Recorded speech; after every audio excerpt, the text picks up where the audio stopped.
ಆಗಿ ಉಳಿಕೆ ಮಾಡಿಕೊಡ್ಬೇಕು ಅಂತ ನಾವು ಮಾನ್ಯ ಶಾಸಕರ ಹತ್ರ ಮತ್ತು DC ಅವರ ಹತ್ರ ಮತ್ತು ತಹಸೀಲ್ದಾರ್ ಮೇಡಮ್ ಹತ್ರ ಕಳಕಳಿಯಾಗಿ ನಾವು ಮನವಿ ಮಾಡ್ಕೊಳ್ತಾ ಇದ್ದೀವಿ. ಶಿಡ್ಲಘಟ್ಟ ತಾಲೂಕು ದ್ಯಾವಪ್ಪನ ಗುಡಿಯ ಶ್ರೀ ಯೋಗಿ ದ್ಯಾವಪ್ಪ ತಾತನ ಗುಡಿಯಿದ್ದು ಇಲ್ಲಿನ ಸರ್ಕಾರಿ ಜಾಗದಲ್ಲಿ ವರ್ಷಗಳಿಂದಲೂ ಪ್ರತಿ ವರ್ಷವೂ ದ್ಯಾವಪ್ಪ ತಾತನ ಉತ್ಸವದಂದು ಎತ್ತುಗಳ ಪರಿಷೆ ನಡೆಯುತ್ತಿತ್ತು. ಜಿಲ್ಲೆಯ ವಿವಿಧ ಕಡೆಯಿಂದ ನೂರಾರು ಜೋಡಿ ಎತ್ತುಗಳು ಪರಿಷೆಯಲ್ಲಿ ಸೇರ್ತಿದ್ವು. ಎತ್ತುಗಳ ಮಾರಾಟ ಮತ್ತು ಖರೀದಿ ಜೋರಾಗಿ ನಡೆಯುತ್ತಿತ್ತು.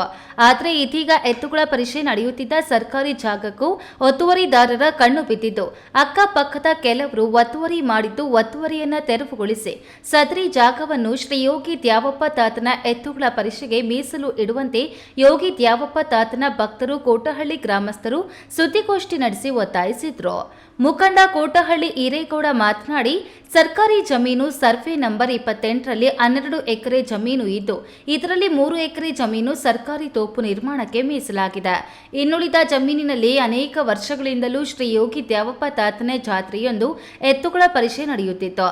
ಆದರೆ ಈ ಜಾಗವನ್ನ ಕೋಟಹಳ್ಳಿ ಗ್ರಾಮದ ಅಶ್ವತ್ಥಪ್ಪ, ಅನಿಲ್ ಕುಮಾರ್ ಎನ್ನುವವರು ಒತ್ತುವರಿ ಮಾಡಿಕೊಂಡಿದ್ದಾರೆ. ಜೊತೆಗೆ ಈ ಜಾಗಕ್ಕೆ ಹೋಗುವ ದಾರಿಯನ್ನ ಕೂಡ ಮುಚ್ಚಿದ್ದಾರೆ ಎಂದು ದೂರಿದ್ರು. ಇನ್ನು ಈ ಬಗ್ಗೆ ಶಾಸಕರು, ಜಿಲ್ಲಾಧಿಕಾರಿಗಳು ಹಾಗೂ ತಹಶೀಲ್ದಾರರಿಗೂ ಮನವಿ ನೀಡಿ ಒತ್ತುವರಿ ಜಾಗ ತೆರವುಗೊಳಿಸಿ ಸದರಿ ಜಾಗವನ್ನು ಎತ್ತುಗಳ ಪರಿಷೆಗೆ ಮೀಸಲು ಇಡುವಂತೆ ಮನವಿ ಮಾಡಿದ್ದೆವು. ತಹಶೀಲ್ದಾರರು ಸ್ಥಳಕ್ಕೆ ಭೇಟಿ ನೀಡಿ ಯಾವುದೇ ಕಾರಣಕ್ಕೂ ಒತ್ತುವರಿ ಮಾಡಬಾರದು ಎಂದು ಒತ್ತುವರಿದಾರರಿಗೆ ಸೂಚಿಸಿದ್ರು. ಆದರೆ ಏನು ಉಪಯೋಗವಾಗಿಲ್ಲ. ಬದಲಿಗೆ ನಾವು ಮನವಿ ನೀಡಿದ ಮೇಲೆ ಇನ್ನಷ್ಟು ಒತ್ತುವರಿ ಮಾಡಿದ್ದಾರೆ ಅಲ್ಲದೆ ಅಲ್ಲಿ ಇದ್ದ ವಾಡಿಕೆ ರಸ್ತೆಯನ್ನ ಕೂಡ ಮುಚ್ಚಿದ್ದಾರೆ ಎಂದು ಆರೋಪಿಸಿದ್ರು.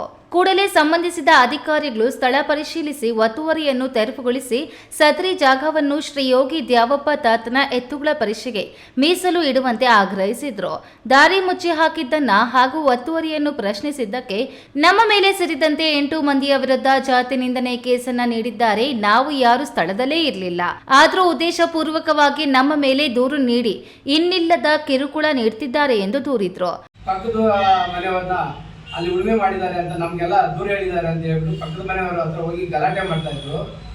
ಮೊನ್ನೆ ಮಾತಾಡ್ತಾ ಇದ್ದಾಗ ನಾವು ಹೋದ್ವಿ, ಏನಪ್ಪ ಇವಾಗ ಗಲಾಟೆ ಮಾಡ್ತಾ ಇದ್ರು ಅಂತಂದರೆ, ಈಗ ನಮ್ಮ ಜಮೀನು ನಮ್ಮದು ಅಂತ, ನಿಮ್ದು ಏನಿದೆ ಅದು ನೀವು ಮಾಡ್ಕೊಳ್ಳಿ, ಇಲ್ಲಿ ಯಾಕೆ ಗಲಾಟೆ ಮಾಡ್ತಾ ಇದ್ರು ಹೋಗಿ ಅಂತೆಲ್ಲ ನಾವು ಮಾತಾಡಿದಾಗ ಸೈಲೆಂಟಾಗಿ ಹೊರಟೋದ್ಮೇಲೆ ಈಗ ಮಾರನೇ ದಿವಸ ಎಲ್ಲ ಉಳುಮೆ ಮಾಡಿದ್ದಾರೆ. ಉಳುಮೆ ಮಾಡಿದ್ದು ಆಯಿತು ಅಂತಂದಮೇಲೆ ತಿರುಗಿ ನಿನ್ನೆ ಸಂಜೆ ನಮ್ಮ ಅಣ್ಣ ಹೋದಾಗ ಹೊಡೆದು ಕಂಪ್ಲೇಂಟ್ ಕೊಟ್ಟಿದ್ದಾರೆ.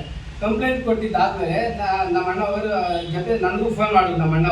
ನಮ್ಮ ಅಣ್ಣವ್ರ ಮಗ ಮಧು ಅಂತ, ಹಿಂಗೆ ಅಣ್ಣನ ಹೊಡೆದ್ಬಿಟ್ಟಿದ್ದಾರೆ ಬಾ ಅಂತೇಳಿ. ನಾನು ಇರೋದು ಗೋಣೂರಲ್ಲಿ. ಅಲ್ಲಿಂದ ನಾನು ಬಂದು NCR ಮಾಡಿಸ್ಬಿಟ್ಟು ಮತ್ತೆ ನಾನು ಗೋಣೂರಿಗೆ ಹೋಗಿದ್ದೀನಿ. ಆದ್ರೂ ನನ್ನ ಮೇಲೇನೂ ಸಹ ಕಂಪ್ಲೇಂಟ್ ಮಾಡಿದ್ದಾರೆ. ನಾನು ಕೋಟಹಳ್ಳಿಗೆ ಹೋಗಿಲ್ಲ, ಆದರೂ ನನ್ನ ಮೇಲೆ ಕಂಪ್ಲೇಂಟ್ ಮಾಡಿದ್ದೀನಿ. ಸುದ್ದಿಗೋಷ್ಠಿಯಲ್ಲಿ ಚಿಕ್ಕತೇಕಹಳ್ಳಿ ಮಂಜುನಾಥ್, ತಾತಹಳ್ಳಿ ಮಂಜುನಾಥ್, ಚೌಡರೆಡ್ಡಿಹಳ್ಳಿ ರಾಮಕೃಷ್ಣಪ್ಪ, ಅಜ್ಜ ಕದಿರೇನಹಳ್ಳಿ ಕೇಶವ, ಕೋಟಹಳ್ಳಿ ಗಿರೀಶ್, ಮಧುಸೂದನ್ ಹಾಜರಿದ್ದರು. Veerapura Manjunath, A news TV, Shidlaghatta. ಅದ್ರ ಮೇಲೆ ಏನಿದೆ ಕ್ರಮ ಆಗುತ್ತೆ. ಯಾರನ್ನ ಆಗ್ಲಿ ಎಲ್ಲಾರ್ಗು ಹೇಳ್ತಿರೋದು, ಎಲ್ಲ ಗ್ರಾಮಸ್ಥರಿಗೆ ಮುಂಚೆ ಮಾಡಿರೋದು ಏನಿದೆ ಅದಕ್ಕೇನೋ ಸರ್ಕಾರದ ಆದೇಶದ ಮೇಲೆ ಏನಿದೆ ನಾವು ಹಕ್ಕುಪತ್ರ ಕೊಡೋದೇನೋ ಆ ಥರ ಏನೋ ಮಾಡ್ತೀವಿ. ಹೊಸದಾಗಿ ಯಾರಿಗೂ ಗೋಮಾಳನ ಒತ್ತುವರಿ ಮಾಡೋ ಹಕ್ಕಿಲ್ಲ. ಅದ್ರದ್ದೊಂದು ಅಳತೆ ಮಾಡಿಸ್ಬಿಟ್ಟು ಇದು ಮಾಡಿಸಿ.